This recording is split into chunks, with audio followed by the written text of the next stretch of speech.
Bab 3143. Pedang menebas kedua kepala.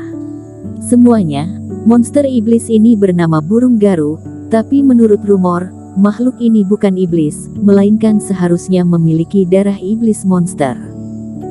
Dan makhluk ini bukan berkepala dua dan bernyawa hanya satu. Kita harus memotong kedua kepalanya baru bisa mati. Tuan Chen berpengetahuan luas, dia memperkenalkan kepada semua orang. Ritsun, kamu dan aku di kiri dan kanan. Erikin menyipitkan matanya dan melirik Ritsun. Tangkap pencuri harus tangkap ketuanya dulu, hancurkan Raja Siluman dulu. Ritsun juga mengangguk. Mereka berdua, di bawah naungan Vinola Su dan si botak, tiba-tiba melewati kawanan burung seperti anak panah terlepas dari tali. Melihat keduanya berencana menyerang Raja Siluman, siluman burung yang lain juga bergegas menyerang mereka berdua dengan penuh semangat. Itu penuh sesak, hampir menenggelamkan mereka berdua. Makhluk berbulu sialan ini, minggir. Tebasan belah langit. Ritsun berteriak, Reiki meledak di sekujur tubuhnya. Ketika pelatihan mutlak digunakan, energi pedang terbang keluar dan Lenon ganar. Di bawah tebasan vertikal, cahaya pedang itu seperti gunung, bergulir ke depan dengan angkuh. Kemanapun itu lewat, kelompok iblis meninggal dan berhamburan menjadi lumpur, jalan langsung terbuka. Ayo. Erikin mengikutinya dan segera mengikuti sinar pedang juga. Wow. Raja Siluman melihat bawahannya tidak bisa menghentikan keduanya, dan matanya berkilat marah. Dalam gemuruh, sayap menyebar, guntur dan api menyembur keluar dari kedua mulut besar lagi. Teknik tarian naga. Erikin mengangkat tangannya, 12 naga api emas meraung dan terbang keluar dan menghancurkan api. Ritsun juga menerbangkan pisau, menusuk guntur. Namun, di mata Raja Siluman, itu segera berlalu. Dia berteriak ke langit lagi, guntur dan api yang tersebar tiba-tiba bersatu kembali. Seperti dua penjara, Erikin dan Ritsun akan dipenjara di dalamnya. Ritsun tidak sempat menghindari, penjara guntur membeku, dan dia segera terperangkap di dalamnya. Celaka.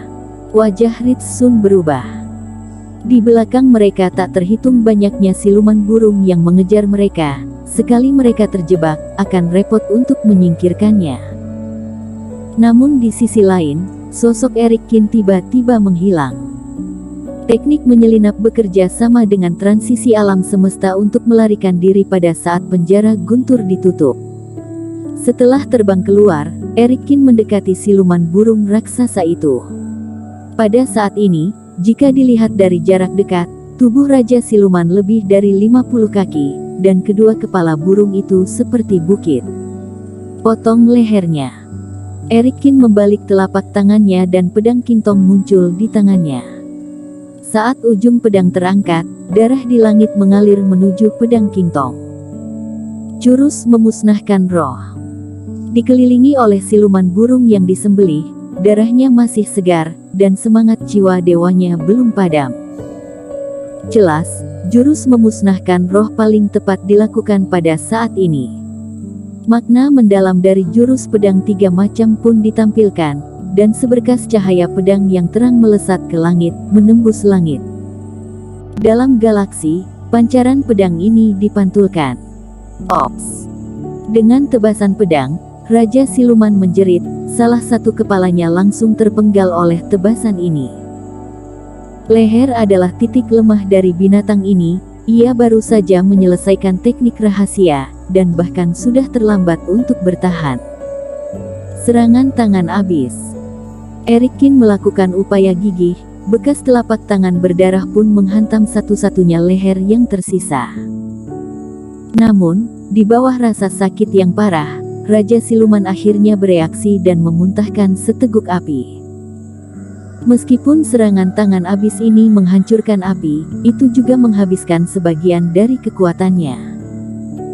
Leher siluman burung ditampar, meski bulunya berserakan dan kulitnya pecah-pecah tapi tidak luka parah. Raja siluman juga sedikit bingung, melebarkan sayapnya, dan terus terbang ke belakang. Erikin, sudah terlambat, binatang ini telah terluka, atau lupakan saja. Ritsun baru saja membelah penjara petir pada saat ini, dia membujuk. Ada jurang pemisah antara ilmu sihir, dan butuh jeda untuk menjalankan kembali dan menggunakannya. Erikin baru saja mengeluarkan ilmu sihir terkuat, siluman burung ini jelas tidak takut api, sekarang hanya akan terjerat jika mengejar. Erikin mengerutkan kening saat melihat kelompok iblis dari belakang mendekat dengan panik. Pada saat ini, dia tidak ingin mundur. Apalagi bukan tidak mungkin baginya untuk membunuh Raja Siluman ini. Memutar telapak tangannya, pisau Yo yang muncul di telapak tangannya bersamaan dengan menghilangnya pedang Kingtong. Kemudian Erikin menginjak langkah api langit dan mengejar Raja Siluman dengan tiba-tiba. Teman seiman Qin, berbahaya. Pada saat ini, semua orang memperhatikan tindakan Erikin. Seorang pria dengan pisau menuju siluman burung besar. Erikin mengeluarkan pisaunya. Apakah dia akan menggunakan teknik abadi itu? Melihat Erikin tidak memegang pedang Kingtong, mata Johanni memancarkan keheranan. Detik berikutnya, ketika jaraknya cukup jauh, pisau Yo yang di tangan Erikin tiba-tiba meledakkan cahaya pedang yang menyilaukan. Ilmu 7 pedang pembunuh. Memegang pisau di kedua tangan, Erikin menebas di udara. Hush! Di bawah keterkejutan mata semua orang, tebasan Erikin memancarkan 7 balok cahaya pedang satu demi satu. Dengan berkah dari pisau Yo yang barang dewa tingkat 5, ilmu 7 pedang pembunuh ini sangat dekat dengan ilmu dewa tingkat 4. Ops! Cahaya pedang jatuh di leher Raja Siluman satu demi satu, memotong luka lebih dalam. Ketika cahaya pedang terakhir jatuh, hanya terdengar bunyi klik, dan leher Raja Siluman langsung terpotong menjadi 2, dan tubuh besar itu kehilangan kendali dan mulai jatuh menuju galaksi dari udara. Adapun burung siluman lainnya, melihat kematian pemimpinnya, mereka menjadi panik dan melarikan diri ke segala arah. Kita sudah menang. Melihat Erikin membunuh Raja Siluman ini dengan satu pukulan, para kultivator juga sangat bersemangat. Namun tidak seperti praktisi lain, Johanni dan Ritsun yang dari segi kekuatan penglihatan yang lebih baik mereka pun gemetar dan benar-benar terpana. 7 sinar pedang, aura yang familiar, dan cara menembak. Bagaimana mungkin mereka tidak tahu bahwa ini jelas bukan ilmu sihir lain, melainkan ilmu 7 pedang pembunuh. Namun, Erikin justru memecahkan rekor yang belum pernah ada sebelumnya. Dia mampu menyelesaikan praktik ilmu 7 pedang pembunuh dan dalam waktu singkat sudah mencetuskan kekuatan dahsyat. Memikirkan hal ini, terjadi badai besar di benak mereka. Mereka benar-benar tidak percaya bahkan jika disambar petir. Lagi pula, baru lebih dari 3 hari sejak mereka mengajari Erikin ilmu pedang ini. Dalam waktu sesingkat itu, jika itu orang lain, khawatir bahkan belum menguasai jurus pertama. Akan tetapi, Erikin benar-benar menebas 7 sinar pedang berturut-turut. Dia tidak hanya memahami niat pedang sepenuhnya, tetapi dia juga bisa menggunakan teknik ini sebagai metode serangan. Apakah ini berarti Erikin memiliki keyakinan mutlak dalam teknik ini? Erikin tidak bergerak selama beberapa jam sebelumnya, dan mereka mengira Erikin sudah menyerah.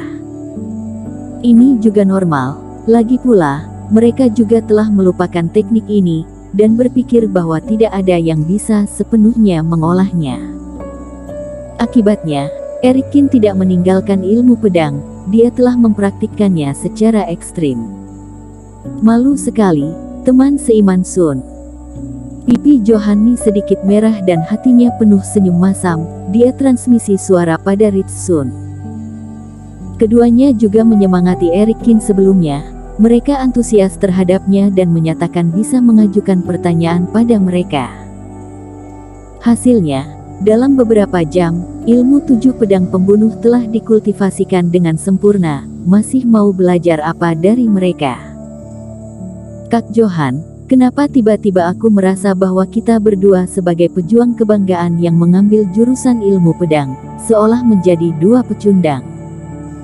Kak Erik yang berlatih teknik pedang ini yang terhitung jenius kultivator pisau. Bersambung.